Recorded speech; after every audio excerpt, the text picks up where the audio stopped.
So, good morning mga bok. Today is a new day. Tara, simulan natin ang ating umaga ng masaya. So, ngayon ay papasok na ako.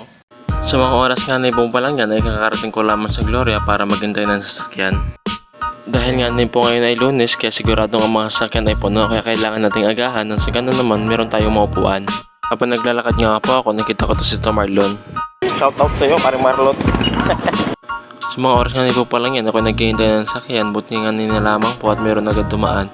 Kaya po ako'y tumawid na agad nang sa ganun naman ay makapara agad. Nakasakay na nga po pala tayo, buti na nga nila lamang po at wala pa nakasakay sa una, kaya doon tayo nakasakay dahil sa loob ay puno na. Sa mga oras nga po pala yan, nasa school na ako at bago nga po ako pumasok sa loob, dumaan muna ako sa tindahan para bumili ng tinapay dahil dito nga nila lamang po ang gagawin kong magahan. Pagkabili ko nga po ay pumasok na din agad ako sa loob ng school. Nang nasa room na nga po ako ay nag-video muna ako habang wala pang teacher. Shoutout nga pala dito kay Paring Juelo.